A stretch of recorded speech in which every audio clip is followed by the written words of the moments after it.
And just give it a few wraps around that cleat. Yeah.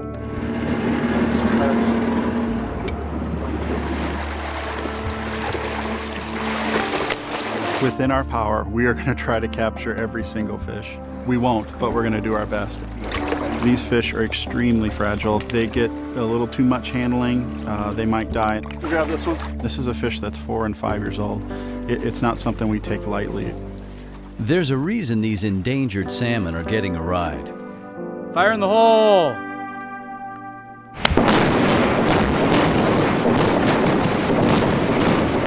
Historically, you go back over 100 years ago, the white salmon flowed right through here. It was a neat little canyon. And in 1913, we built Condit Dam. Constructed to help electrify a developing region, Northwestern Lake and the dam that created it are coming out. Condit Dam was completed in 1913. 12.5 stories tall and 400 feet across, one of the largest of its era. As far as dam decommissioning, dam removals, this is one of the big ones. Glacier cold water plunging 45 miles from the river's source on the shoulders of Mount Adams is captured here, 3 miles above its mouth at the Columbia River.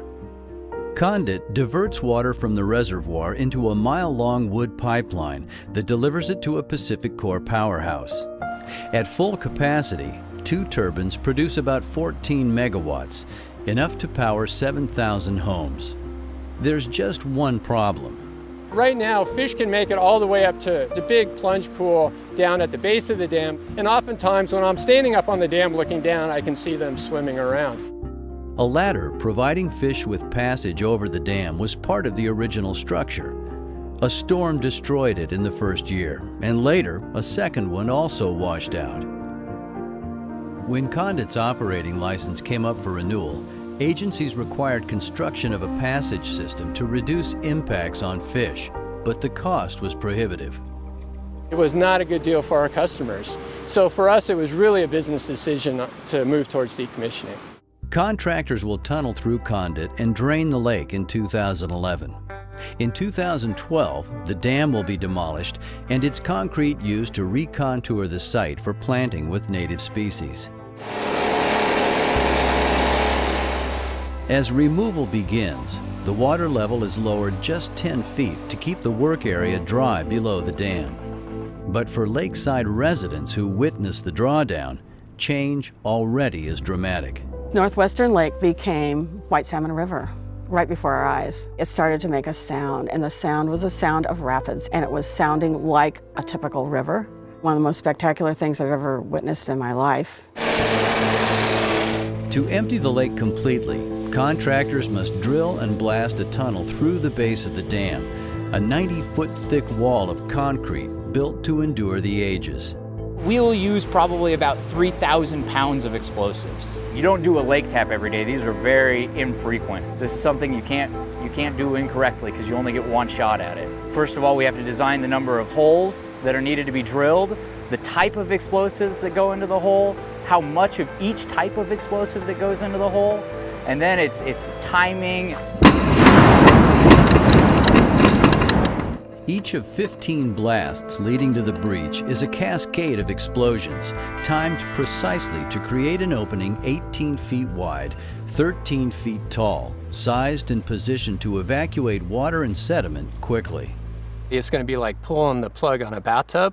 All the water behind me will drain down just like a bathtub would in about 6 hours. About 2 million cubic yards of material has collected in the mile-long reservoir. And just behind the dam, a 5-story wedge of silt. Much of this will also be on the move. There's no doubt that it's going to be a muddy river when this gets released. It's going to have a consequence to the environment in the lower 3 miles of the river, but then it's going to be short-lived. Got a wild female.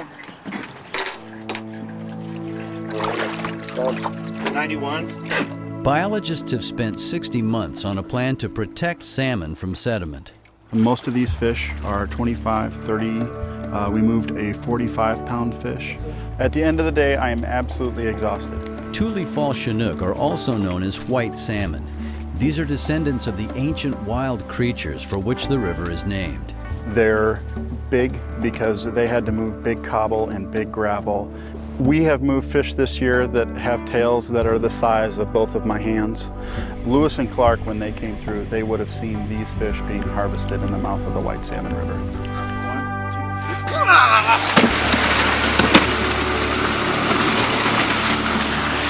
Released above Condit, they will spawn in time to produce a new generation, emerging from the gravels after a century of absence, just as the dam disappears. When the dam comes out, the habitat for Tule fall Chinook salmon will double. Biologists expect their numbers in the river, now around 1,000 in a typical year, could also double. Coho and steelhead will increase too. Soon, the white salmon will be a different place.